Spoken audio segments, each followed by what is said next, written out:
What's up, everyone? Welcome to another episode of the Garage Gang Podcast. With me, as always, I got Kenny Ray. Right here. Joe is not able to be here with us today. I'm Aaron, and we have a special guest. He is a local badass football player from Lompoc High. He is now the starting running back at the University of Nevada. It's Toa Taua. What's up, brother? How you doing? What's up, my boy? What's up, man? Thank you guys for having me, man. I'm pumped to be here. Hell yeah! Thanks for coming on, man. We're stoked. We're stoked to do. We're planning out this interview yesterday, and I was like, man, we're just getting it down on paper. We're like, oh, we're pumped. So much to talk about because, as you know, or may not know, we went to Napomo, so we have plenty of experience playing. I let him know before. When I wrote him, I said, hey, we've been fans. We saw you shit on Napomo for 4 years in a row. So, yeah, but we all, we have similar. I'll tell you what, Napomo athletes, man, growing up, because I played, I don't know if you guys know this, I played youth football over there. 100%. Cowboys, baby. Gang. Yeah, we're all done. Couple Super Bowls here, a couple Super Bowls here. Growing up, they always had the best athletes coming up. Always. They had the youth football was insane. I remember because I played for Cabrillo youth football and I played for Lompoc youth football, and the talent at Napomo was just different, and the work ethic and everything, just everything about that program. Them hills, dude, on Hell Week. Yeah. Oh man, hamburger here. Man, Yeah. I'll tell you what. That was the craziest. That was the craziest hell week I had to go through growing up. How many years of Cowboys did you play? I played one. Okay. It was my 8th grade year. We played. You played quite a few. I played from I turned 8 all the way through 8th grade. I think I played 5 years of Cowboys, and it's a 2-week hell week. First week is without helmet and shells, and I remember you go down from the actual Cowboy football field, and that first set of stairs where you run up, and then you got to go run back down. That was the first step. Yep. And then you go to the second pair of steps where the horseshoe pit. Where you run around the top and you run down the stairs. Down, and then wall sits right after that on the bathroom, and then we go for the finale. You go 4 quarters at I guess we never called it Hamburger Hill, but I think that started to come up a little after us. We just call it the hill. The sand dune. It was the dune, the hill, whatever. Yeah, definitely. The hill, the Hamburger Hill. I know exactly what you guys are talking about, man. Too. Right when you guys brought that up, I had flashbacks. Sand, running through there. Hey, building greatness, though. Absolutely, Most definitely. Most definitely built character. Helped me really see if I wanted to do this later on in life. It woke me up and got me ready to play varsity that next year, because I played 8th grade football, and then right after 8th grade freshman year, I went straight to varsity, played linebacker. So a lot of the football instincts and toughness came from that Napomo group right there, for sure. So I gotta ask you. So you said you played Napomo. When I was coaching at Napomo, your 8th grade year, and then I was coaching there your freshman year when you went to Lompoc. And there were a lot of rumblings saying you almost came to Napomo. Is that true? Oh, man. I don't know. It was hard to say. I was close to going to Lompoc, man. It was a close call going there, too. So I can't remember. I know there was, at the end of 8th grade, they were like, I remember all the boys telling me, man, let's stay together. We have a lot going on right now. But my family lived in Lompoc, so me and my dad would make that drive out every single day. It's like a 30-minute drive from Lompoc. That's maybe rough. 40 minutes. Yeah, so like 40, 45. That drive every day after he picked me up from my middle school, LVMS in Lompoc, drive all the way up there, not even go home. My stuff would be in the truck waiting for me already. Yeah. Go straight there.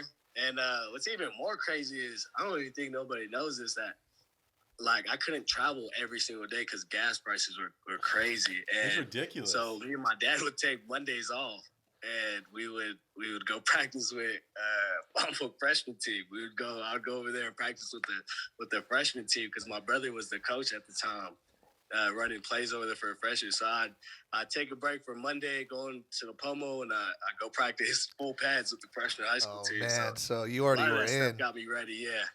Damn, dude. We didn't know that. That was Well, that they had an in on you. Not that, I mean, you lived in Lompoc, so I figured, it sounds like you were definitely going to Lompoc, but I can't. Well, I will say though, because it's a good decision. It sounds. I coached with Mike Garza. Oh yeah, that's Yeah, my guy. yeah. I coach with Mike Garza, God. so he's sitting there and he's in my ear, and he's like, "I'm telling you, bro, this kid's special. This kid's different. Like, if somehow Napomo gets him, dude, because when you went to Lompoc, I mean, Napomo was nice. Like, we had some Oh good yeah. teams, you Yeah, know. I remember we went overtime with them. Yeah, that's the We one were I literally brought just up. talking about that I was yesterday. like, Senior, sophomore. we were like, did he shit Yeah. on Napomo every year? I was like, wait, I think it was like his freshman. I was just because I was there at the game. I remember it was like OT, and you guys assholes went for it on fourth down. See money. Yep. On fourth down, To the man. crib, did the dance in the end zone. I remember I was like, damn. I remember just the whole time.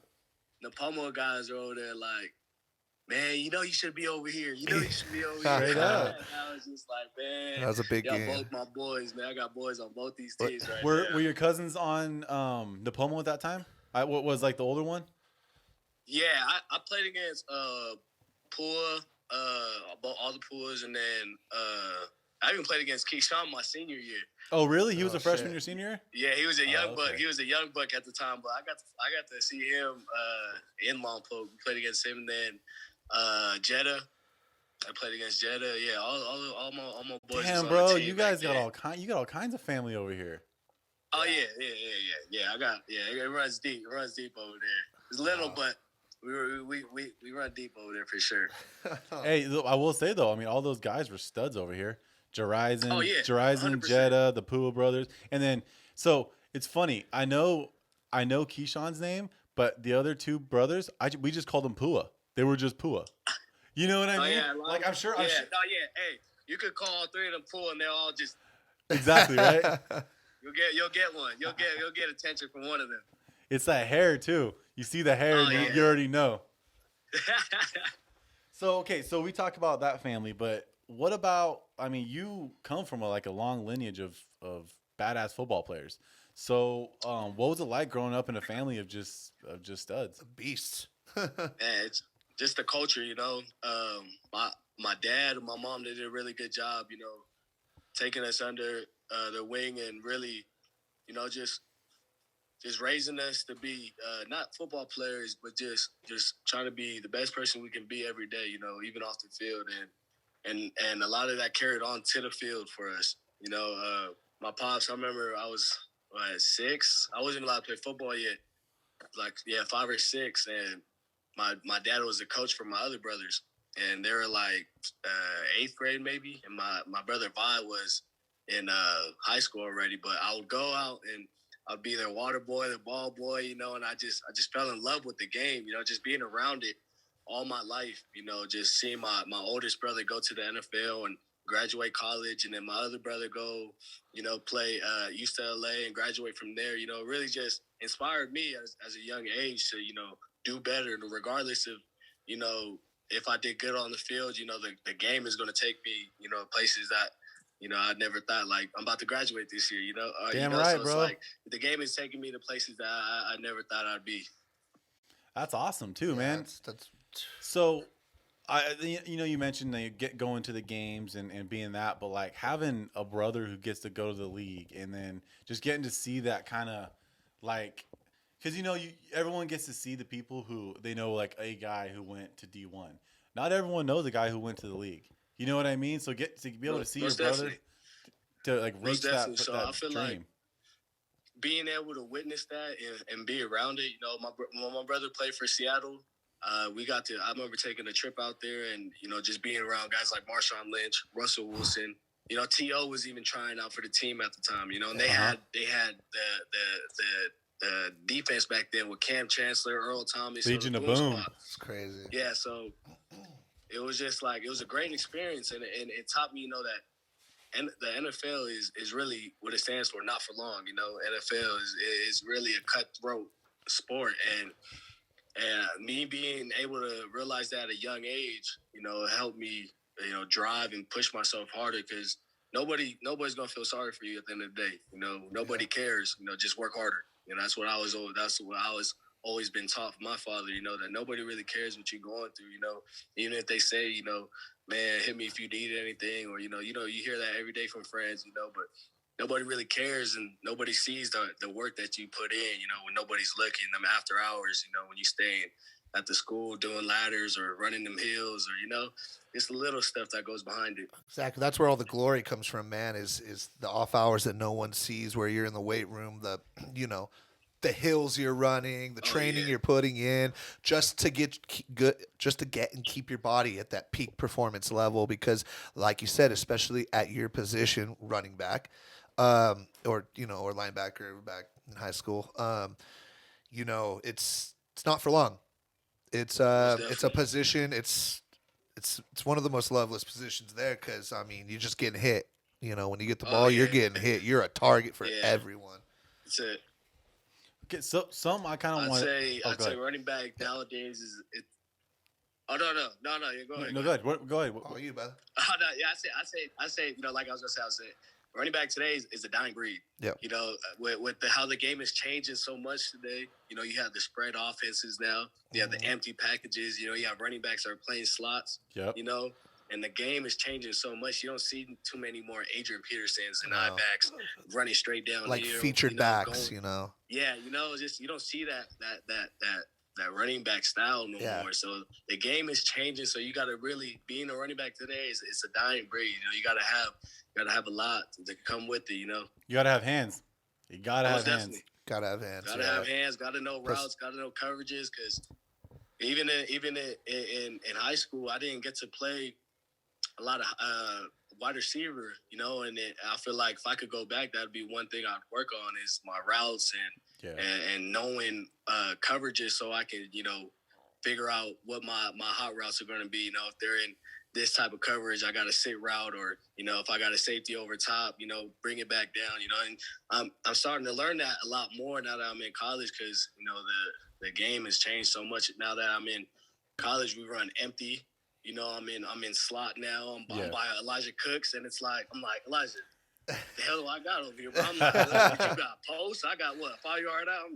I'm tripping. So it's like, it definitely is changing, man. Dying breed for sure as a running back, but you gotta bring it. You gotta bring your A game when you come out. Since it's a dying breed, organizations and coaches and GMs think that they don't need to go for that high dollar feature back. They could get a back on the cheap to suffice. They could get a couple backs on the cheap and just have them rotating and be kind of gadget backs. You know what I mean? Yeah.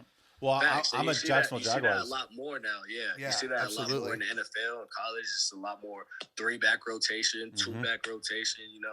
And it's crazy to see that, because you would have never thought. Because me growing up, I watched Adrian Petersons. I watched those type of backs, the Maurice Jones-Drew. They're back there. Just back there, just running through guys. Yeah. Hey, you have the body of Maurice Jones-Drew. You have very similar style. Well, no, because I'm short, compact. Hey, I'm a UCLA fan and a Jaguar fan, so Mojo is my guy. Yeah, definitely. Maurice Jones-Drew. He I remember seeing him at the facility a lot of times at UCLA when I go kick with my brother for a couple months, and I go work out with him at the facilities and just run up to Maurice Jones-Drew like, what the hell? Yeah. You a legend. Dude, that's my guy right there. I was going to say, you got a little Marshawn too in you, because of the fact that I know we're going to talk Nevada later on in the pod, but I turned it on this past year for the first time. I forgot, I knew you're in Nevada, but watching games and stuff at certain times. I turned it on, and they're like, Toa Taua on the run, and you were trucking people for like 82 yards, and I think you had 2 back-to-back like 50-plus yard runs, and I was like, damn. Trucking people left and right. You don't want to tackle that guy. You don't want to tackle Beastquake right there. Man. But that was cool, man. It's cool seeing someone from a local kid, a local guy, putting it down, baby. That's how we do it here. I'm excited to see more athletes come out. It's starting. We have a lot of slept on athletes. That really, I feel like don't get the chance and opportunity. From where we're from. Especially in the Pomo area. I remember guys like Nick Kimball. I feel like he could have been D1. That was my dog. I was like, he was a great receiver. Yeah, that was my dog. And I remember him growing up. He was a boy. He was a boy at football, and I remember going against him. Like, he's gonna play Division I football too. But our area is so lacked in exposure, in recruiting, and it sucks to say that, because we have so much talent that goes unnoticed. Well, I was talking to some of the football coaches at Napomo recently, and we all agreed. Dwayne Hanna, I don't know if you remember Dwayne Hanna. Dwayne Hanna. He was a linebacker for us. He was a year after us. We graduated in 2009, so he graduated in 2010, and he's the best player that ever played in Napomo. The dude's an absolute freak, running back, linebacker, but just didn't have the exposure he should have. You know what I mean? No, yeah, and that's so unfortunate because we come from such an area with a lot of talent, and a lot of connections too. You would think like we have a lot of connections. There's a lot of wealthy people here. There's a lot of people with clout. You would think they'd be able to get in the ear of someone and be like, "Yo, there's a really good player here." You know what I mean? Well, it's a big reason why a lot of the schools up here are now in the Central Valley section. Not just from funding, but it's because we are the northernmost tip of the CIF Southern section, and we got the division alignments, the seedings. Yeah. Once playoff time comes, we're not right. They didn't know what to do with us up here, because we're just so far out of the way from all the LA schools and further south. That's one reason. That doesn't help either when LA has all these kids to pick from in their community. And, you got Lompoc and Napomo. We got a majority of kids that went to this middle school or this middle school, and we got to pick from, Yeah. So, there's a lot of things that go against, Central Coast recruiting, that a lot of people don't look into. So I got to ask, being a part of the Napomo program for a while now, and seeing like the Puas and it's the Reyes, right? The Jetta and them, the Reyes family go through, and then seeing you kind of the Pomo has kind of gotten this like kind of Samoan culture kind of going there. You know what I mean? Like, I freaking love it. It's amazing. Yeah, when I was playing for Cowboys, I learned my first hockey by Sandy Pool. Rest in peace, Sandy Pool, man. Rest in peace, Sandy. R.I.P. Family for real, but for sure. I remember just him teaching me the haka for the first time, and just more than just football. Now we're going into culture. Now we're going into family. And it was just such a great, beautiful experience I got to go to, man. And you don't get too many experiences like that. What does that I guess culture, or what does that mean to you? Like, because there's everyone takes their culture kind of seriously, but when you see the Samoans, man, they're very proud. You got that haka. They got all the tats that mean specific things to them, and I mean, it seems like such a intense and proud culture. I mean, and we haven't had anyone on yet. I'd say growing up, just like I was talking about earlier, our parents, my parents especially, they raised us to be humble and loving, caring people, and a lot of times you'll see some of the biggest Samoans, but they'll be the most sweetest persons you ever meet, and it's part of the culture that we have, all about respect and respecting our elders and the ones that came before us, so, culture is a big thing to me, and I take that very seriously because, I don't just represent, me, myself, I represent my family, the ones, like I said, came before me, the other Samoans out there trying to get it as well. Yeah, it's a culture based on. Hold on, you see us? Okay, he's coming in and out. Yeah, a little phone call. There you go. No worries. Okay. Yeah, it's a culture based on pride and discipline. At the same time, and so okay, what does the haka? I could watch people do the haka all freaking day, but I don't know like what it means. Like it like what does that mean to you guys when you do it? There's different type of hakas. You have like a Siba, you have the Siba Tau. Samoan haka, you have the ones like the All Blacks do. The rugby team, right? There's different type of hakas that you can do, and they all have their own meaning. But haka is just symbolized. They back in the day they used to go to war.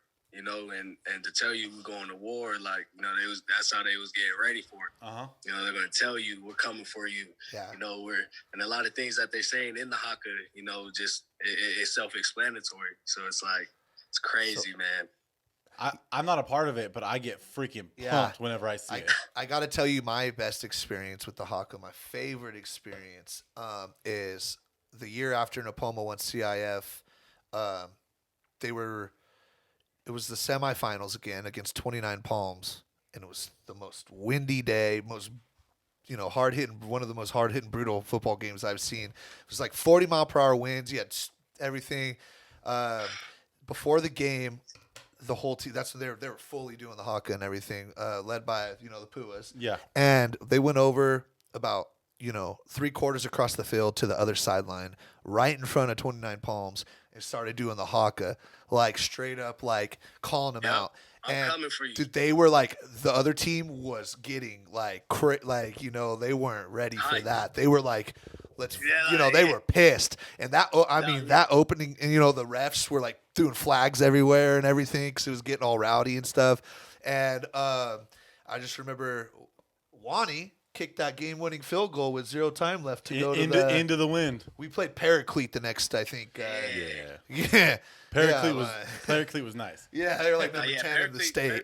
Always got a squad, man. But that was like literally like I'm getting chills just talking about it because I was on the sideline. It was just a brutal game with literally the winds were knocking over the fences and stuff. And that opening kickoff after was insane. Like both teams just going full bore because everyone was just so pumped up. There, you could just hear the shells hitting, man. And there's no After better hockey, thing you in can football. Just feel the energy every time, just taking over. Like, we're all ready to go down here and do that thing now.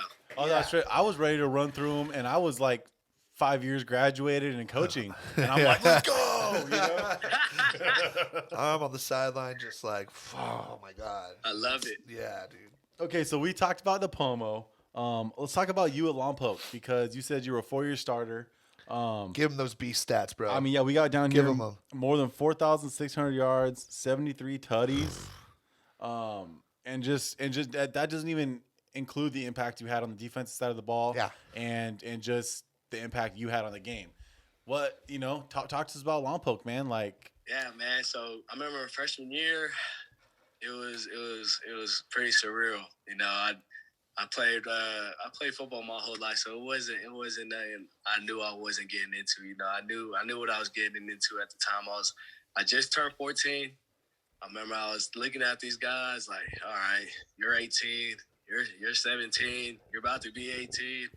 I'm 4 years younger than a lot of you guys right now, and I don't got a lick of hair on my face, and I'm looking like a little boy.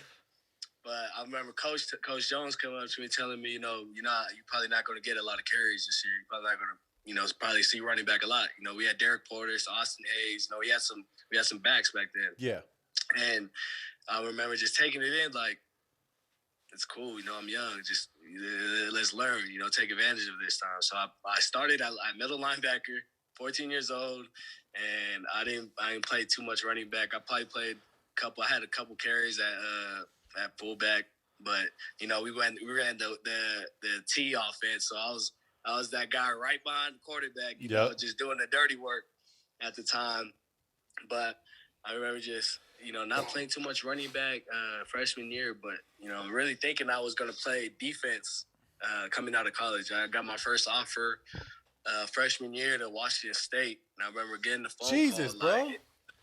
Freshman year? First off, freshman year, Washington State. Leach called me. He like, yo, man, it's Toa. And I'm like, actually, Jones called me to the office, to his class. And I was like, what the hell did I do now?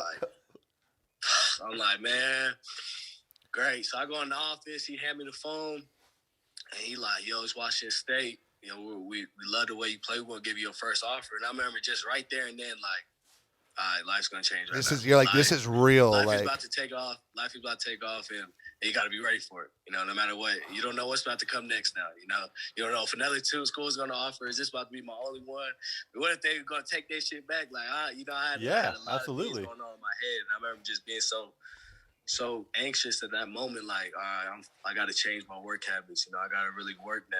A lot of stuff I was doing was going off talent. I didn't have a lot of work ethic at the time. I was 14, so young. You think coming up, you just, when you playing youth football, and you doing a lot of things different from a lot of different kids, and you're like one of the only ones that really love the game. A lot of other kids are being forced to go out there, and crying to put their helmet on, and I'm freaking making these kids cry and stuff growing up, and it's like crazy because when I got to Lompoc, it was such a humbling experience, just to go through, all those statistics that they said I wasn't gonna be. You know, from when I first got there, like, man, this guy, he a little freshman. We're gonna run through his. You feel me? Like Absolutely. all the little things I had to go through for that, and then being able to finally touch the ball sophomore year, and then get a hang of that, and then starting to get more offers coming out of Lompoc, man. It was so humbling and surreal, really. So where did you have offers to? I got my first one to Washington, and then I believe my second one was to Hawaii. And then I got San Diego State, and then Cal, Arizona State, Nevada, UNLV. Fresno was going to offer me. It came down. I had a D on my transcript at the time, and they came down and they straight up told me, like, we don't offer kids with bad grades. Left right away. And I was like, all right, well. You didn't want to go there anyway, man. Okay. It wasn't no final grade, but it was just the grade that I had at the moment. And it was just that woke me up like, all right, I got to get my shit together. Like, these coaches don't care how good I am on the field if I'm not backing shit up in the classroom, Absolutely. And it was that moment right there where I was just like, all right, we need to wake up a little bit. Yeah. We need to wake up a little bit. Because the body, in your case, and the mental is becoming an investment for you. You're investing for your future. You know what I mean? Because everything you do right now is directly going to affect in the coming years. And now you're, going to be senior? This is your senior year? Yes, sir. So are you taking the free year they gave you? So, technically we all took it. So, like, I'll be junior on the field, but I'm going to be senior in school. Mm-hmm. So, if I pray everything goes well, man, I'm gonna try to enter after this year. Let's go. But, if worst comes to worst, man, we'll come back and we'll do it again. Hey, that's a pretty damn good if worst comes to worst. Yeah. You know what I mean? Exactly. Nice insurance, policy, you know what I'm saying? But like I said, hey man, when you go big, don't forget your boys over here at the garage game. We got to make this. We got to make this a thingy thing. You know what I mean?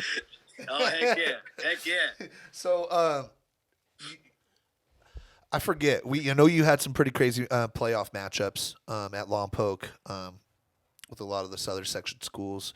Did you guys win the CIF? I forget. Was it freshman? Nah, I didn't get a ring coming out of high school. I only took home that league shit, man. Yeah, like I don't 30 games in a row. Man, we took league every year in Lompoc, but yeah. Man. I didn't. Unfortunately, I wasn't able to walk away with a ring. Damn. Hey, they were always big teams though, because I mean, obviously being from the coast, we watch Friday night highlights and we keep up on all the local teams. So we see every week Lompoc beats Cabrillo 54-3. Lompoc beats 0 these guys. You know what I mean. Don't give Cabrillo that 3, bro. Don't give him that 3. You know damn well it's a goose egg. Shit, dude. They're over there. We hit some tough teams. I remember going freshman year we had Camarillo first round, and then we went to Thousand Oaks. And we played Max Gilliam was the quarterback. Or no, was that freshman year? Or I think freshman year. Oh no, freshman year we lost to AG. We lost to AG in the playoffs. That's right. That was the year they won the CIF. That's when AG won CIF. Yeah. With Vanderveen. You guys beat them the first game 1 of that year, I believe. In the first game. Yeah. And then they came back and we went over. That was a hell of a game. I was at that game. Yeah. You said what? I was at the first game.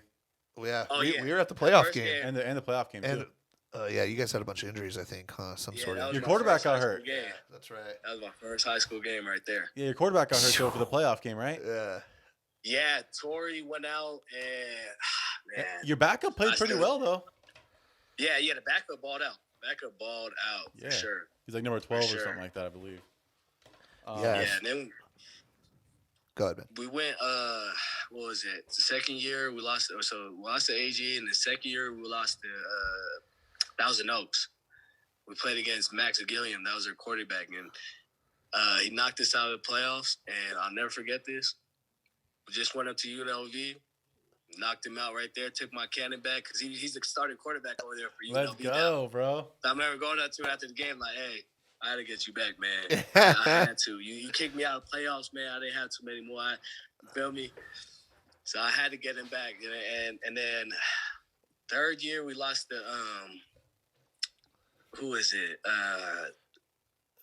Corona Del Mar. Yeah. And they had Chase Garbers as their quarterback. He's a quarterback Oh, at, I think, Cal now. No, I think he just transferred to UCLA, right? Garbers. Oh, did he? Well, because I think he was up at Washington, right? I believe. Okay. I No, think. yeah, I haven't been following. Oh, I only reason I know that is because I just saw on the ticker it said I think Garbers transferred to. He went to the transfer portal and he came to UCLA, I believe. Oh yeah, man, I could see that for sure. But I remember he knocked this out, Corona Del Mar, my junior year, and then I got hurt after I broke my ankle against Camarillo first round, and that was my last game to the Poly Bowl. So I walked away Lompoc ringless, but That's right. great memories. Great Camarillo was fire that year too, if I remember right. They had that one quarterback with an attitude. He was always suspended. That one quarterback, I forgot his name. He went on to play, but I think Jake Constantine. And I know they went to state. They played in one of the state games. They were good. I remember that. They had this. Yeah, so when we played them our freshman year in the playoffs, they had this tight end. I think his name was Nico Lima, and I remember just seeing him, and I was like, "Wow, he got tattoos." Like, I was like, he got like a whole sleeve, and I'm like 14 years old. Like, I gotta guard him this whole game. I'm starting middle linebacker. He the tight end, and I'm like, I'm watching film on him the whole week, him just driving dudes back, and I'm just sitting there like, damn. Yeah. Here we go. Yeah, I was like the other way around. It was my senior year, and we were playing Templeton. It was my last game I ever played, and I was playing tight end. And the outside linebacker at the time was this young freshman named Tyler Gray, who ended. Gray, yeah, bro. Yeah, he was a. Didn't he go? Where'd he go? He went to Boise State. Yeah, and then he went to the league. That makes sense. Yeah, and he bro, I will say like, as a freshman, that dude jammed me harder than any outside linebacker jammed me all year. It was like that dude was stronger than everyone else. He was just. Dude was a freak. Yeah, I remember watching him on a lot of Friday Night Football Focus. Yep. Growing up, like, okay. I played. This guy, he a beast. Because you don't see too many guys coming out of Templeton. No. You don't see anyone coming out of Templeton. Yeah. No way. I played Mike that game. Tyler Grant, that sounds really. I remember that guy. That guy's a beast. Crazy. He was insane.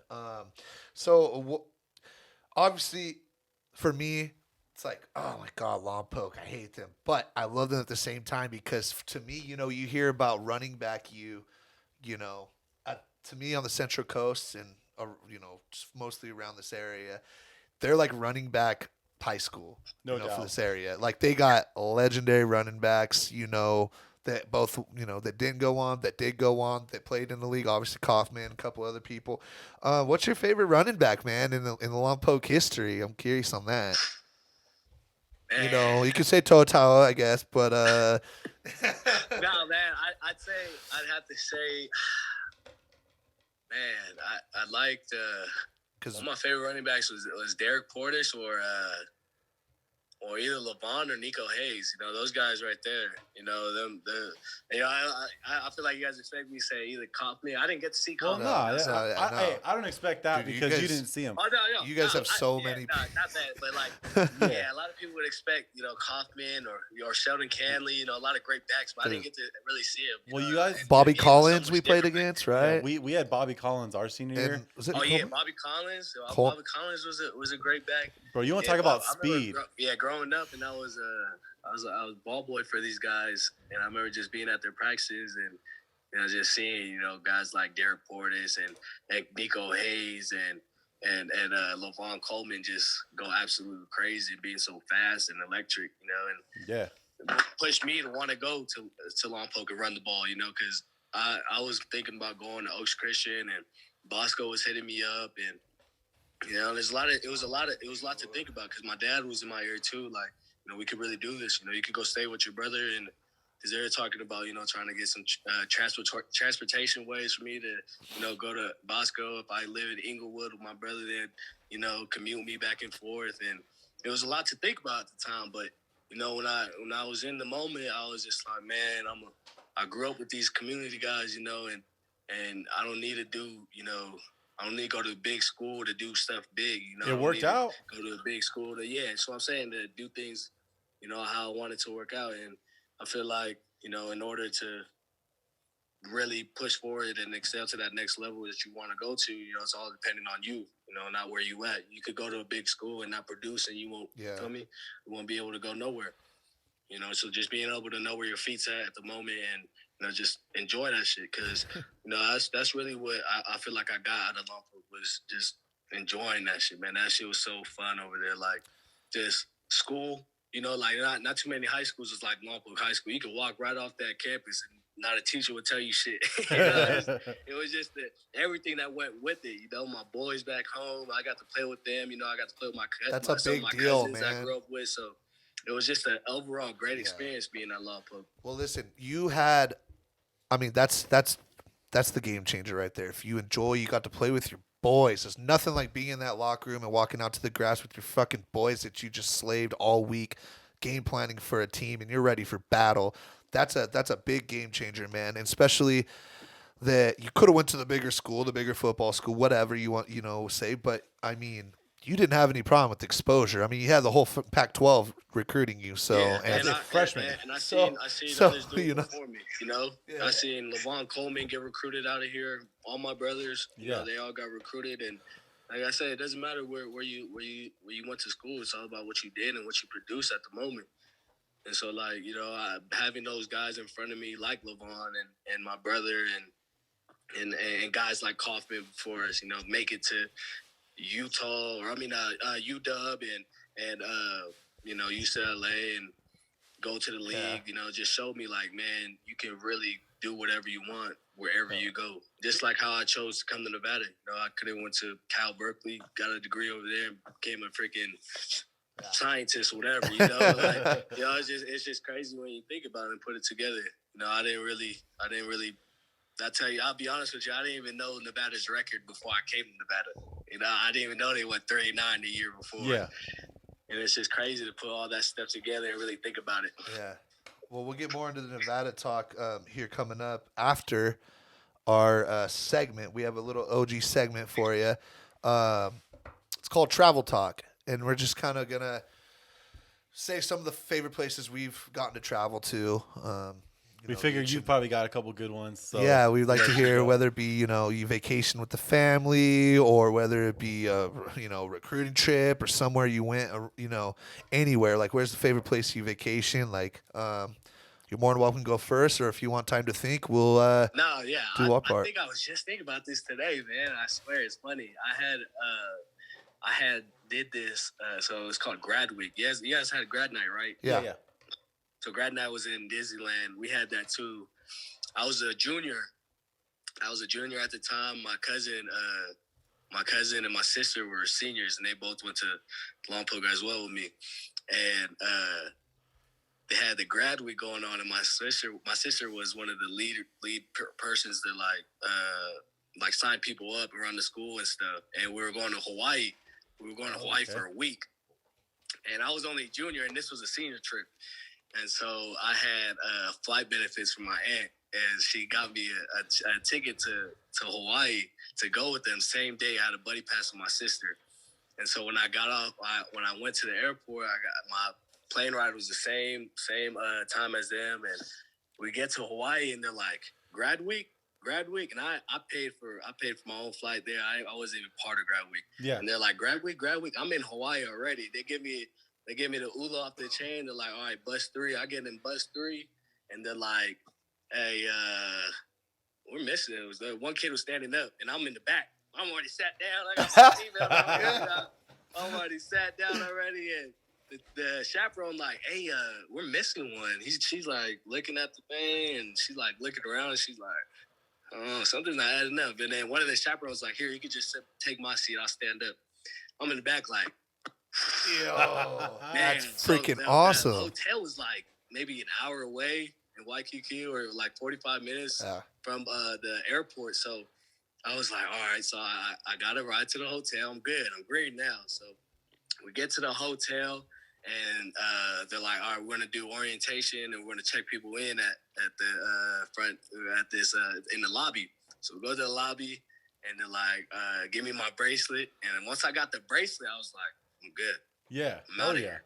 So I got my bracelet, and I was like, "Can I use the bathroom?" I took my bags and went to the bathroom and never came back. And because they were about to do a roll call, attendance and stuff, so I had to get the hell out of there. I was like, "Yeah, I need to get the hell out of here." Do your thing. I got damn near a free grad week trip in Hawaii. You got to go to the clubs that day because they rented out clubs and stuff. And it wasn't just our school; it was a lot, like damn near all the schools in the Central Coast, from Santa Barbara from Lompoc to Slow. Like we had a lot of schools that went there. So you know, you had the ladies there. You feel me, your boys from other schools. Hell yeah. There. You feel me? I had boys from Rigetti that was there, and you feel me? We was just chopping it up over there in Hawaii, and I was over there for a week. So I was like, man, I'm like 16, 17 years old in Hawaii without my parents. Like, great. That's living the life right there. That's a great story. That was probably my funnest trip. And then I got to my senior year. I played in the Hawaii Bowl, so I got to go back my senior year. Wow. And then my freshman year, we played them in Hawaii, so I got to go back. So I got three trips in Hawaii back to back. Oh my God! So you played at the Pro Bowl Stadium or the Hawaiian? Oh yeah. Yeah, I played in that one my senior year, and then I played in there last year, and then my freshman year, yeah.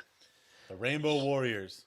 Yeah, I got to check out. Those guys ain't no joke. I don't know. When I went to Hawaii, I got to check out that stadium too. I got to walk on it and everything. That was pretty cool. Oh man, that's just a different vibe in there, man. I love that stadium. It's an older stadium, but it's you know, it has all those histories of being able to watch the Pro Bowl every year when we were kids. You know, not so much obviously this year, or you know, at this day and age. Yeah. But when we were kids, we were like the Pro Bowl. The Pro Bowl known as the Pro Bowl Stadium. Yeah. My wife got to cheer there in the Pro Bowl. Yeah, because AG won some tournament or some shit. So they flew the whole squad out there for the Pro Bowl. And they got to cheer. Dope. Yeah, she got to meet. She got to meet NFL players in like 08 and stuff. I was like, bro. Heck yeah. Didn't even know who she was meeting. Yeah. I'm like, shit. You wanna go? Yeah. So me, I last time we did this, I talked about my trip to Alaska, but this time I did a trip to Florida, and it was like my freshman year. Shit, it was so nice over there, bro. It was like I still have yet got to go there. I need to check Florida out for real. Well, hopefully the Jaguars draft you next year, and then you'll be living over there, bro. Man, that'd be cool, huh? You know, that would be pretty sweet. Damn right, bro. I'll be super stoked. But yeah, we were there for 3 weeks, and we had my stepmom's dad lives in Florida, and so he got us like a beachfront condo. And yeah, it was just bitching, man. I remember being on the beach and like you're walking in the water, but like, you know, just like your ankles in the water, and there's like little stingrays swimming by your feet and stuff, and it was gnarly, bro. Yeah, Florida's for real different. I need to check that out soon. Yeah, for sure. I don't there's not too many crazy stories over there. It was pretty much just hot as hell and freaking and humid, but the place was just so bitching, man. I don't know if I could do the heat, if I could do that. Oh yeah. The humidity is what really kills it. Because the heat. No, yeah. I can deal heat. My boy up here from Florida. He one of my linemen, Jermaine Ledbetter. He like my best friend up here. I keep telling him I need to take a trip out there to St. Petersburg, Florida. Hell yeah. He like, man, it's so humid over here. Yeah. You don't want nothing to do with this. It's different.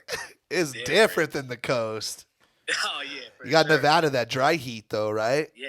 I don't think people understand how beautiful the Central Coast is till you sit in there till you move away. It's so nice. Like I said, sometimes we take it for granted. Be living here, you know. I work in Slow, so I travel from Napomo to Slow, and I mean, I'll be getting off work, driving back, you know, South County, and I'll just look out to my right, you know, and you, like I said, you take it for granted. It's like, dude, like got palm trees, like Shell Beach, like the sun glistening off the water, just picturesque, and like, you know, we tend to have a desensitization of it because it's we lived here forever, and it's like, but you just take it in and you're like, damn, this is beautiful, man. Like a lot of people, especially when you move to a city like Reno and it's pouring snow on you in the winter, and then it's hot as hell in the summer. You like, well, I'm getting everything. Hey, Reno's rough because my grandma, she lives in Dayton.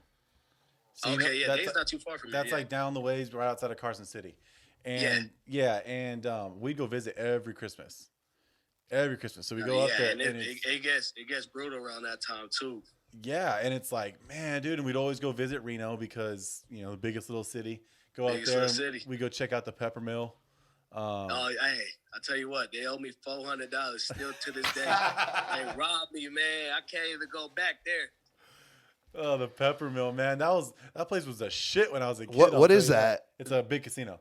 Oh. Yeah, big Yeah. casino. Oh, I see why they robbed you. I see why they robbed you. I was like, who are these motherfuckers robbing you? What?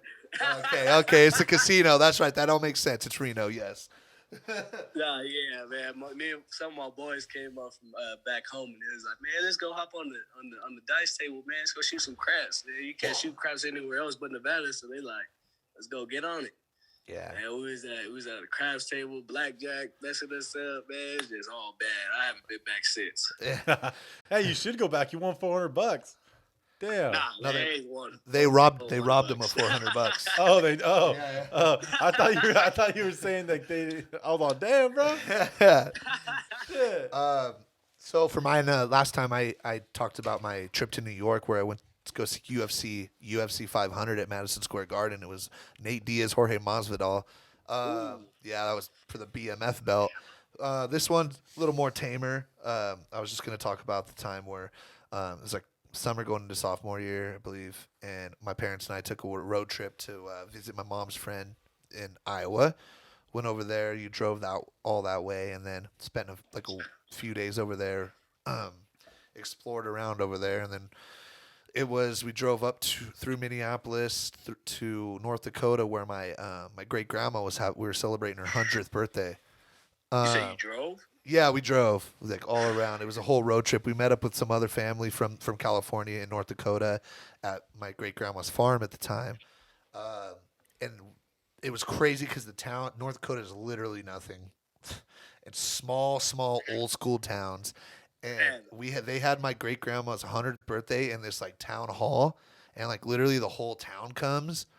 And all with our Cali family, and I got long hair. I got it's just a whole different thing, and then we drove back through Wyoming and Utah. It was just a cool little road trip to go through.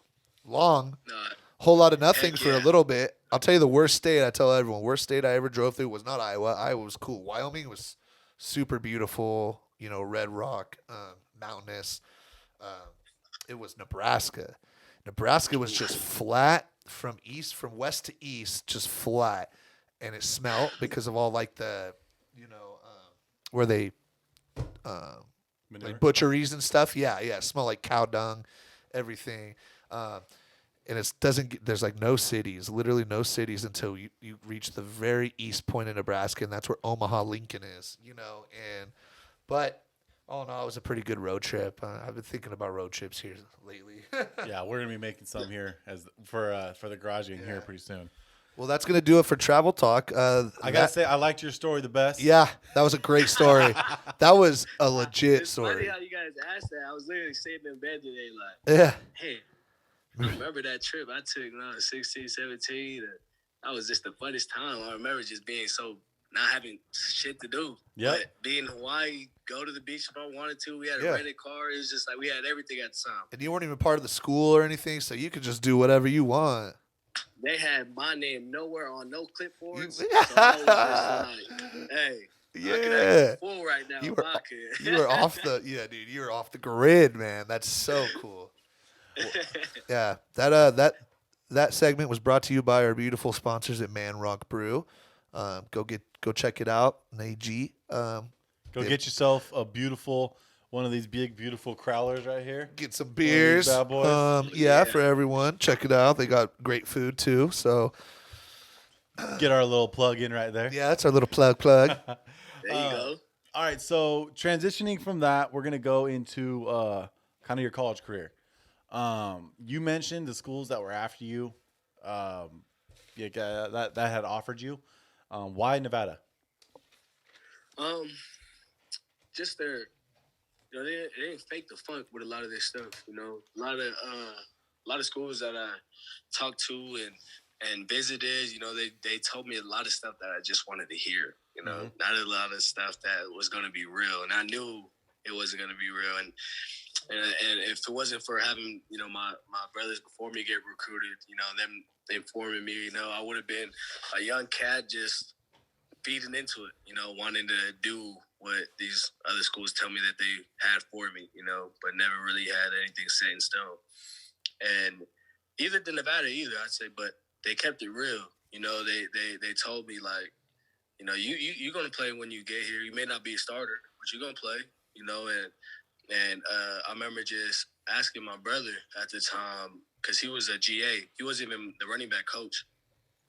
He was just a special teams analyst at the time. And so I remember calling him like, "Hey, you think I could go to the NFL from here?" And he was like, "So you could go NFL any college you go to, any college you go to." That's what I was saying earlier. It's not about where you go, it's all about what you do and what you produce. Absolutely. And so, Nevada was a big school for me because, I had my coach Kafusi before he left after my sophomore year. He was one of the D-line coaches. And Timmy Chang, I don't know if you guys know Timmy Chang, quarterback from Hawaii. Yep. Set a ton of records. I do actually. Yeah. Okay. A ton.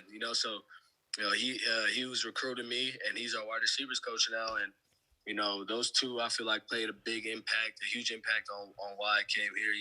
My brother he had a little, but not too much. But also Elijah Cooks, my boy. We grew up together, so I remember I took a visit up here with him.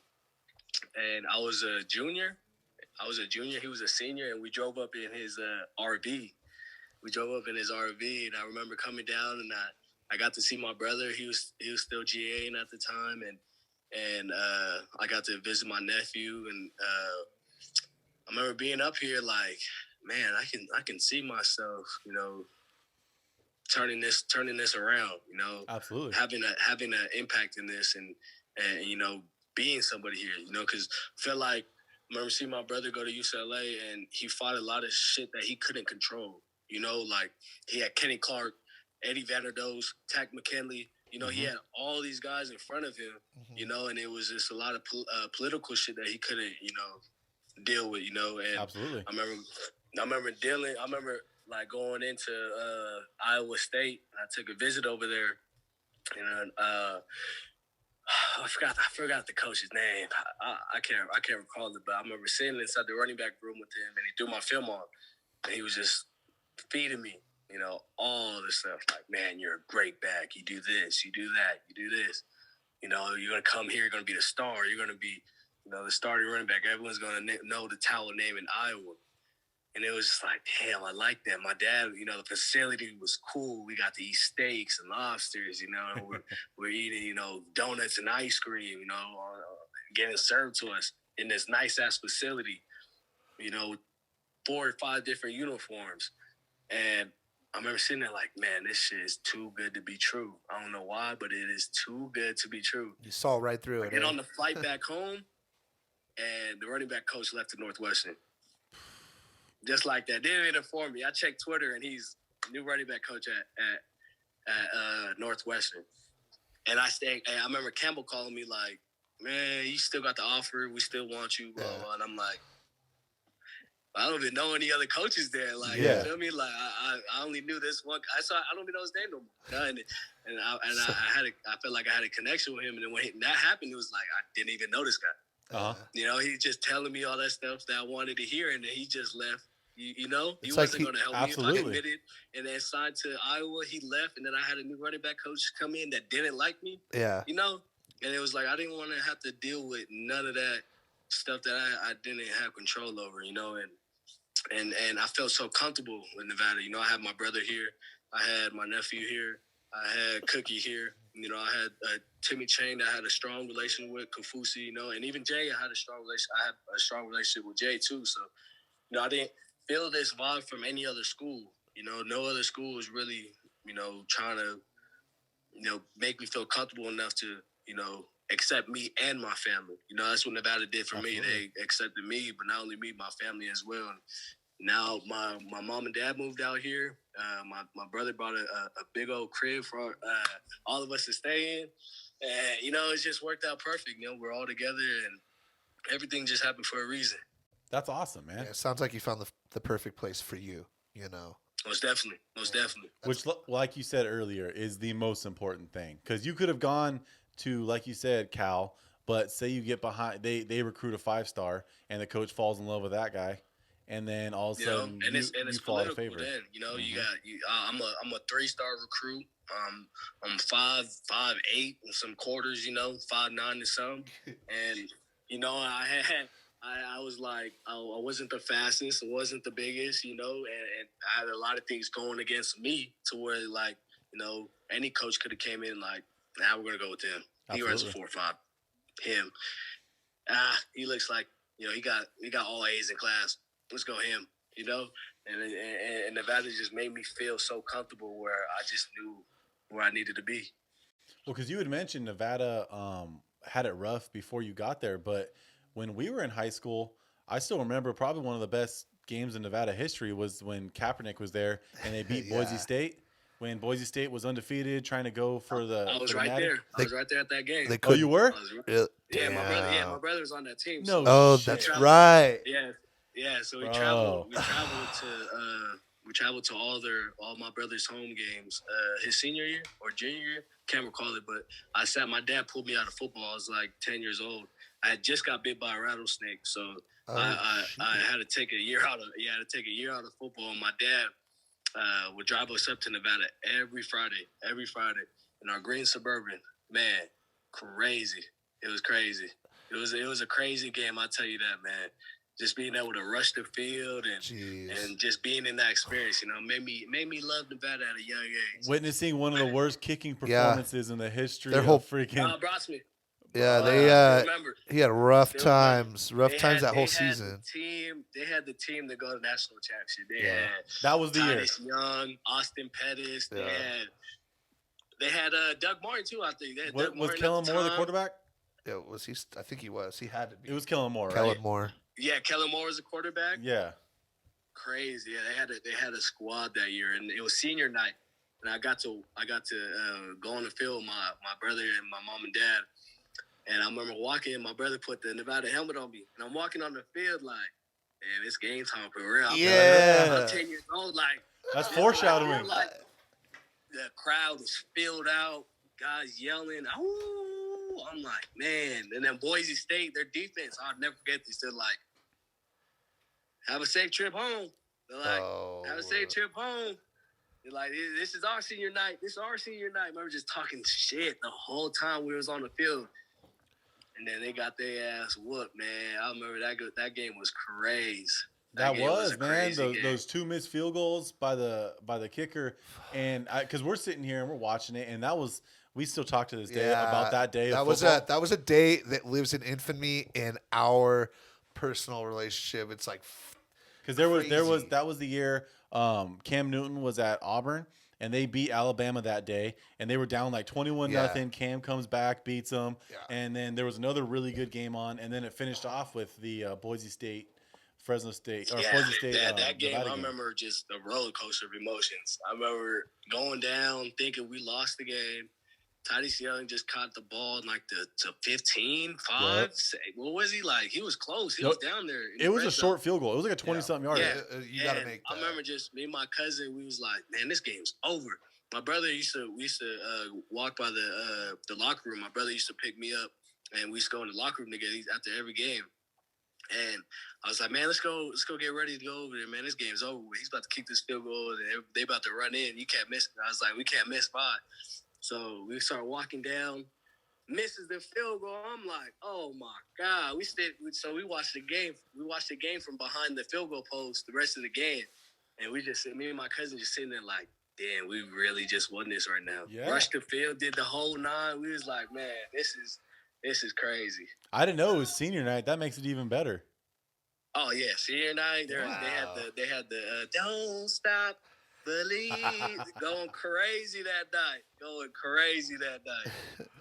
Oh God. Okay.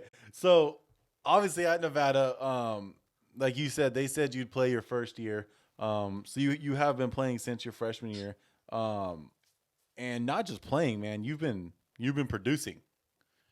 You know what I mean? Trying, man. Heck yeah.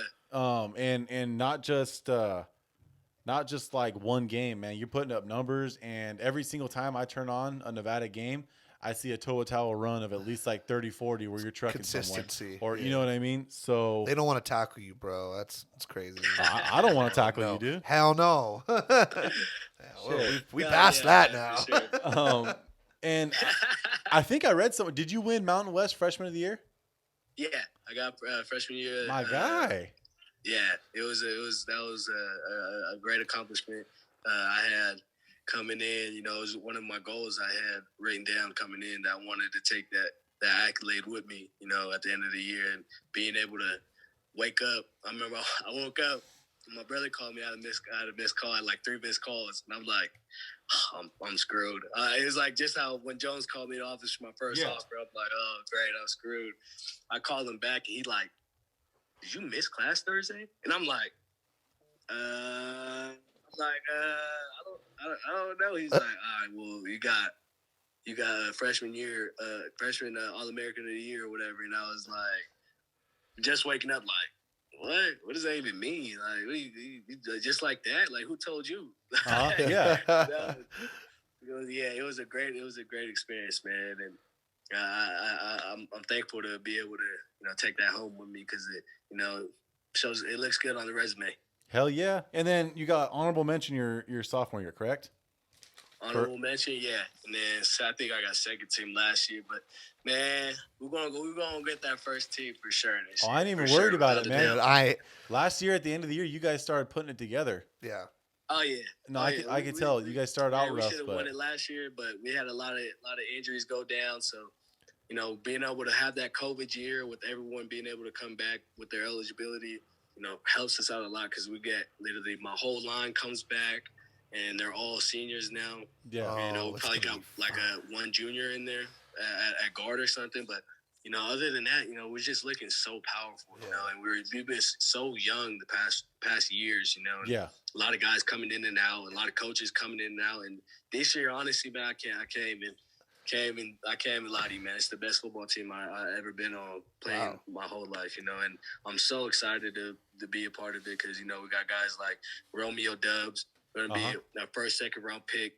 Carson Strong, I know he's going to be a first, second round pick. And it's just, you have these guys that, you're surrounding yourself with every single day, that have the same goals as you and the same, same mindset. It's just helping us all in general, get to where we want to be. Well, like you were saying, you're trying to get to the league. Everyone at that level is trying to get to the league. So if you got guys like that on your squad, people will be watching. You know what I mean? Yeah, The people are going to be looking at the tape. Yeah. You just got to stand out. Most definitely, and that's what it's all about. I didn't see this, coming in senior year after high school. When there was 3-9, I had no idea. And when 3-9 the year before, I came here and I had no idea. And I got here. We won 7-8 games, turned the program around a little bit. And then sophomore year, we won another 7-8 games with a bowl game. My freshman year, got a ring too. So it's just like slowly trying to pick this up and turn the program around, And this is one of the first teams, that everyone says, Virgil. I don't know if you guys know Virgil Green, but he played on that. You want to hear something funny? We're gonna bring that up. Virgil Green, the guy that we have that's missing today, he went to Tulare Union and he knows Virgil. Yeah. Oh yeah. Because Virgil went to Tulare Union. He graduated from there and all that. So Joe went there and went to school with him. Oh man, that's neat. Yeah, we literally so we have these NFL development meetings after some of our workouts, and we just talk about some seniors in there, and we're just talking about what the league's like and stuff, and we had him come talk to us and stuff, and he was telling us like, man, I haven't seen a team like this since that 2010 team with Kaepernick and him and my brother, and when they did all those great things, and a lot of people compare us to that team, but man, I tell you, I feel like we're a lot more special this year, a lot more, versatile, and bring a lot more flavor this year, man. Hell yeah. It's going to be exciting. Straight up, Dude, we're excited, man. I'm excited for this year and for you, and I'm I'm low-key a Nevada fan this year, Because man. the Mountain West 100%. is wide open, bro. Straight up. Heck I don't like man. anyone else in the Mountain West. I'm a Nevada fan now in Straight Mountain up, West. fuck Straight Fresno up. State, Fuck Fresno so. State. That's Hey, I like that. the guy I like with that. our buddy Joe who's missing here. Yeah, that's his team, Fresno State, because he's from the Valley, you know. So it's like, Yeah. hey, Yeah. do you Heck give a yeah, little I'm extra big. juice to Fresno State when you play them? A little extra juice, like, Oh yeah. because they like just Oh, walked yeah. out on When you because you had that D. I remember what junior year, I was played down there, and just being in Cali, I love it. You know, every time I get to go back home and play in California weather, it's a different feel. Especially when you look up and you know that section of them big ass poly people is all yeah. support you, you know, and it's just an amazing feeling. You know, I'll never forget. You know, just I remember we had a game against Fresno over there, and we had a surrender play. You know, we take a knee at the one. You know, don't score. Gotcha. Kill the clock out. And then I got to dag him with the last touchdown to win the game, and being able to be in Cali and in Fresno, you know, come back and whoop these guys up a little bit, you know, is great feeling. It's a great feeling beating up Bulldogs in their stadium. Hell Hell yeah. yeah, Next, this coming up here too, man. That's great. Heck yeah. Okay, so I got a question. I watch Last Chance U all the time, and obviously one guy that was on there was Malik Henry. Okay, yeah. You know, I wasn't a big fan of him. I thought he was kind of a punk on the show, but it looked like towards the end he kind of started to turn himself around. I know he went and played with you guys for like half a season or whatever it was. What was he like as a teammate? Man, Malik is a different guy. He's a different type of guy. He wasn't the Netflix guy that I seen either, man. The 19 is a fat ass before he player, so you know, like calling these guys out before the plays. Like he was talking shit. He was talking shit during the games. I remember because he played at San Jose in Utah, and I remember standing next to him.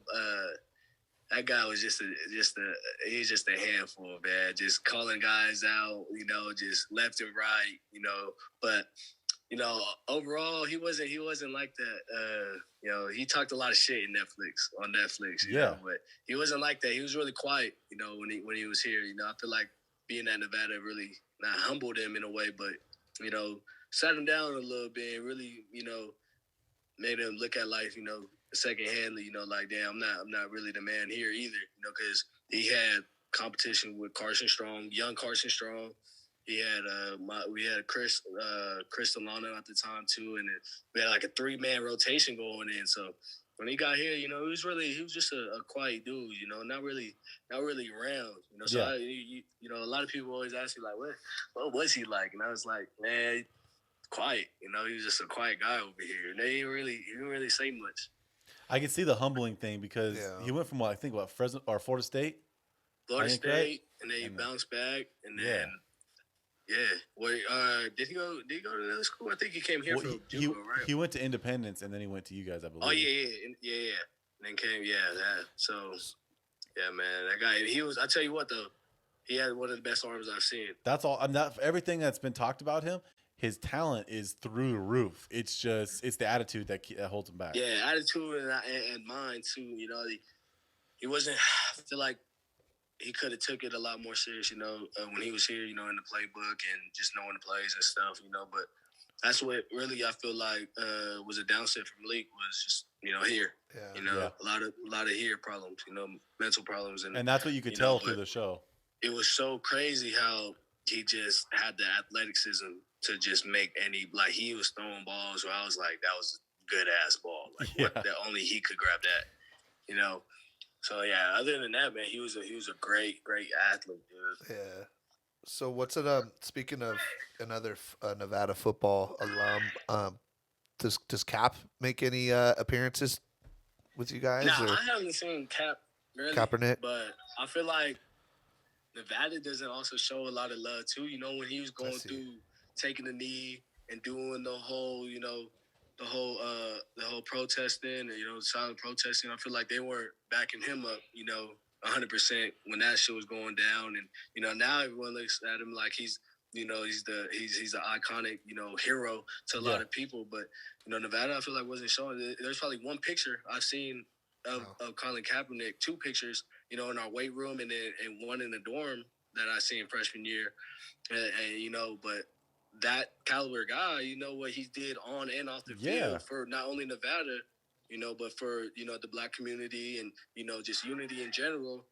You would see his face, you know, everywhere plastered around this campus, you know, and I feel like they would have shown a lot more love earlier, you know. I feel like he would for sure come around because you do see guys like Virgil come back, you know. We had Austin Corbett come back, Malik Reed come back, you know. A lot of these guys that went to the league just come back and show face, but yeah, not too much of Kaepernick. That guy, he's pretty busy. Well, so I'm not too like versed on Nevada history, but Cap's probably the most successful football player to come out of Nevada, right? Yeah. Oh yeah, for sure. For sure. So, when you think of Nevada, you know, you don't think of the gold guys like Marion Motley and you know, Nate Burleson, you know, because you know they're great players. You know, don't get me wrong, but you know, just the impact that he had on this community and this school, this university in general, you know, just showed a lot. Like what he did off the field. Just crazy, man. It's crazy. He put on for this school for sure. Hell yeah, he did. Yeah. He kept them relevant. Hopefully they can most definitely face of the program. Hopefully they can sort of mend that relationship sometime down the road, at least, you know. So we got it in here. You said Cooks or Cookie, like you like to call him, Elijah. Fellow 805 member, went to Atascadero, right? Yep. So what's it like having him as a teammate? What's, you know, you got to have that connection already. Yeah. So yeah, that's my dog, man. Big Cooks. He's a big. Hold on. Oh, it's all my bad. You're good, brother. He's just a big brother. You know, took me in. Hey, you're good. Don't even trip. Don't even trip. Talk to your mom. You're good. Wait, what was it? Do your thing. That's pretty funny. Straight up. Man, you guys are tripping. My bad, y'all. No, you're good, man. Don't even trip. Hey, what was that again? You were that Bobby again? No, we were just talking about Cooks as a teammate. You know, how your boy and teammate. Cookie Man's my dog. So I remember, you know, when I took that visit up here with him, we took his trailer down here. I don't think too many people know this either, man. I committed silently like junior year. No, yeah, like nobody really knew. No, I didn't want everybody to know. I didn't announce it. I didn't post it anywhere. But I told him when I came down with Cookie, like, man, call my brother, like, you think I go to the NFL from here? And he's like, man, you go anywhere anywhere you feel like. And then just sitting down with Cookie, like, man, let's change this program. Let's put on for the 805 for real. Dude, that's so like, let's go do something people ain't did before. I committed right there. I was sitting in front of Atlantis Hotel, and I'm like, call my brother. I'm like, hey, I want to commit. He like, shut up. Hangs up the phone. I got 2-3 calls from 775 numbers. I'm guessing it's Norvell. I didn't have his number at the time. And then I had another call from my running back coach at the time, Coach White. He's like, what this out here? What's this out here? And I'm like, I'm in, coach. I'm all in. And I didn't tell my dad. My dad wasn't with me on the trip. My mom wasn't with me on the trip. They had no idea. And I committed. And I told my dad, I was like, Dad, I committed. And he like, shut up. And I'm like, nah, for real. And I remember right there, my dad, he was hot. He was mad. He was like, why would you do that? I wasn't even there, you know, like I didn't realize what I did at the moment till, you know, I came to college, man. But I was just thinking the whole time, you know, no matter what school I pick, you know, it's for me. You know, at the 100%. End of the day, it's what I want to do, you know, where I want to go and how I want to do it. And so I remember thinking, like, man, my dad's gonna be supportive no matter what. I know he's gonna be mad, but he gonna be supportive, man. And he was mad for about a couple of days, but you know, I remember sitting down like with him, like, Dad, you know, I remember them talking to me about getting a new running back coach here soon, and possibly it could be Vibe. And then they're like, nah, he's like, they're just telling you that they're gonna, you know, they're feeding you that just like the other colleges. And I'm like, nah, man, I have a strong feeling about this. And then I went in my first year, and I came home for a break after that Christmas break we had, and coach called me like, hey, I'm not going to be your coach no more. You know, we're having a new running back coach come in. I think they're talking about having your brother be the running back coach. And I was like, whoa. Let's go. Let's go. So this is about to happen right now. And I called my brother right away, like, hey, White's not my coach no more. Like he just said he about to go back to Mississippi and coach a high school team. And he like, what? What are you talking about? I ain't hear nothing yet. Yeah. Next day, he got the call, and it was crazy how everything just started feeling like it was falling into place now. You made the right choice. Most definitely. And I'm excited. I live with it. You know, I'm excited that I got to do the things that, you know, I wanted to do. You know, because a lot of people, you're scared. You know, I was scared too to go against the grain and do what my pops wanted to do, because. You know, I told him that I was going to take care of him. Like, I'm going to take care of you guys. Just don't worry. Just follow it. Trust the plan. Yeah. Trust the plan. Yeah, absolutely. I will say, when I did find out you were going to Nevada, I was bummed. I was hoping you were going to follow your other brother. I'm not going to lie, bro. I don't think UCLA didn't even shoot me an email, man. Those guys, I don't even think I had the GPA. Fucking Jim Mora. Yeah. Damn it, Mora. Got to have some Mora high academics over there. Yeah. That was a lot of people thought I was going to go to either there or USC for some reason. I was like, man, we wouldn't have been having this conversation if you went to SC, bro. So that being said, man, big expectations coming from you this year for you, and big expectations you have for your own team. What is a game you are looking forward to coming up this year? Anything you have a job left undone, or you're just excited to play against? Maybe, you know, what's up? I'm not gonna lie to you, man. I'm really excited for this week 1 against Cal. You know, we play there.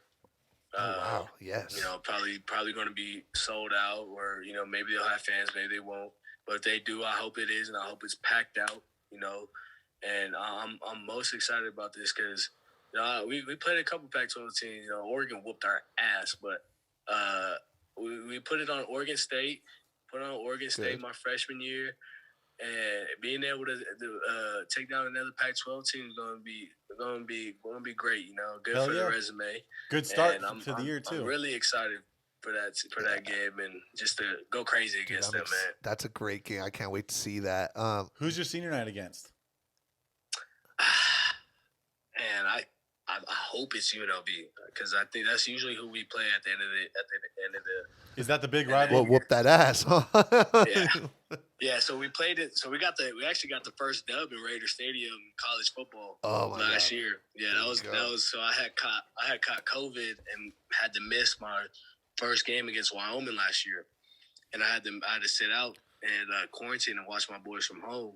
So my first game back was UNLV at Raider Stadium. So I was like, man, I'm so hyped for this game. Hell yeah. So yeah, if we get them senior night, man, expect a show for that. Oh, I'm expecting a show all year, bro. Yeah. Most definitely. You got expectations. We got expectations. It's about to be a highlight reel. So you threw out some pretty big name places.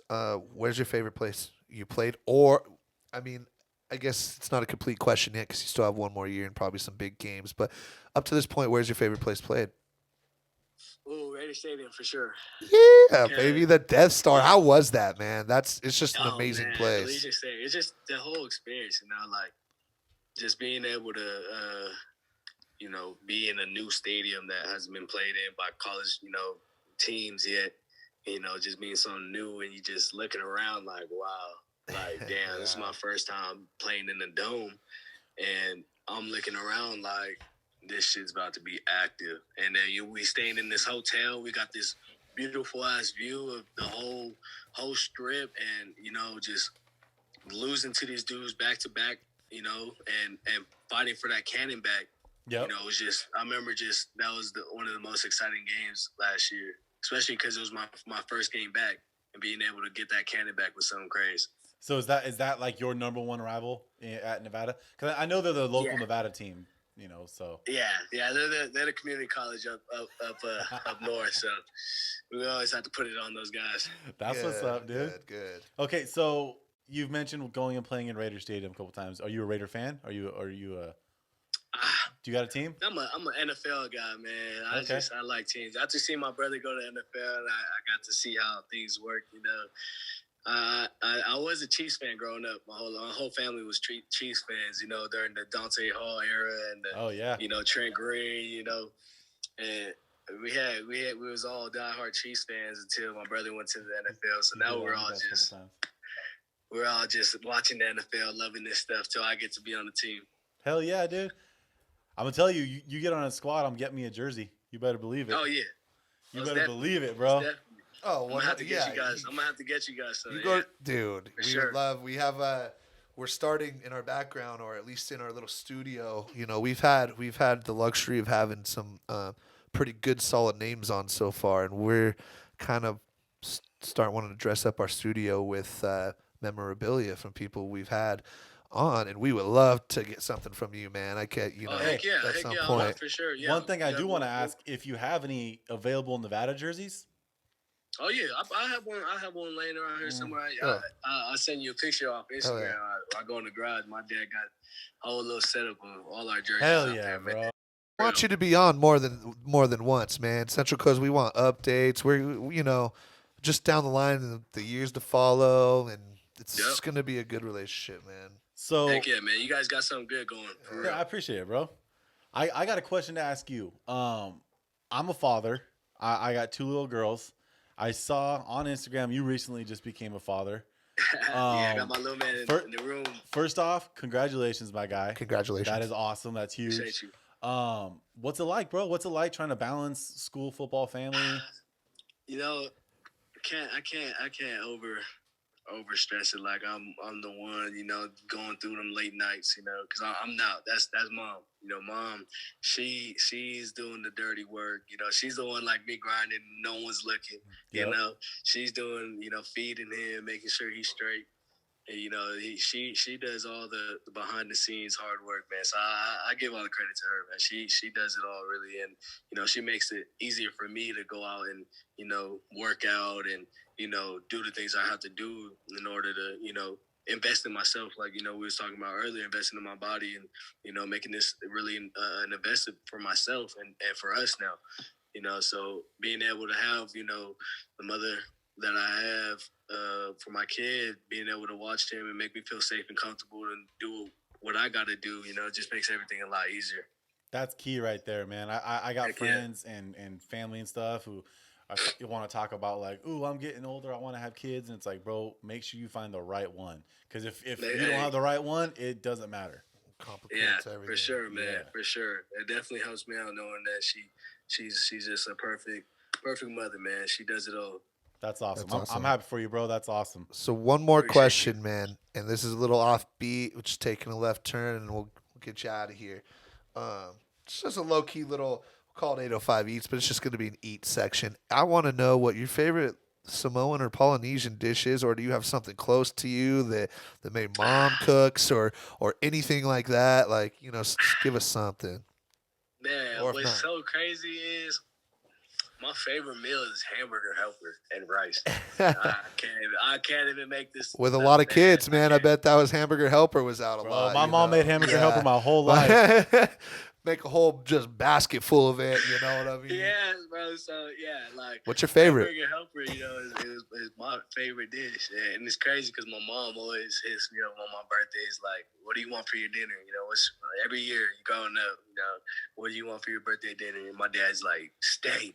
Rice, chicken katsu, crab legs. Yeah, crab legs, and I hit her with the hamburger helper and rice, and they're like, what the hamburger? We get that every week. It don't matter. What kind of hamburger helper? You got the hamburger helper, or and then you got the stroganoff. My mom always made the stroganoff. The stroganoff, yeah. Well, my mom just made the straight hamburger and cheese. Hamburger helper with rice, threw that on plate, and you can forget about me. I'm good. Yeah, man, that's my favorite dish. Well, Toa, it was great having you on. Thanks for coming on the Garage Gang podcast, man. It was just a great conversation.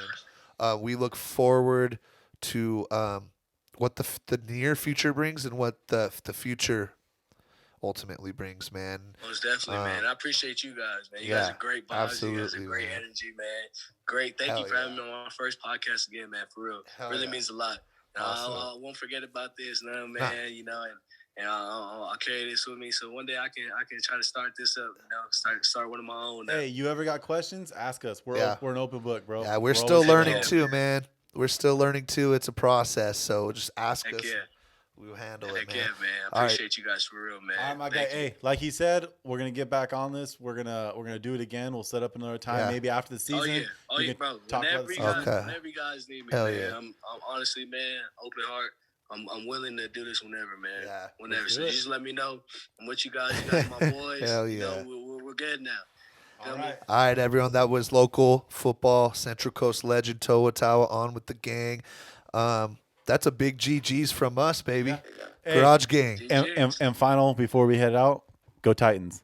Oh, man. Go Titans, baby. There you go. Hey, Garage Gang out. Have a good one. Later, bro. Thanks, Toa.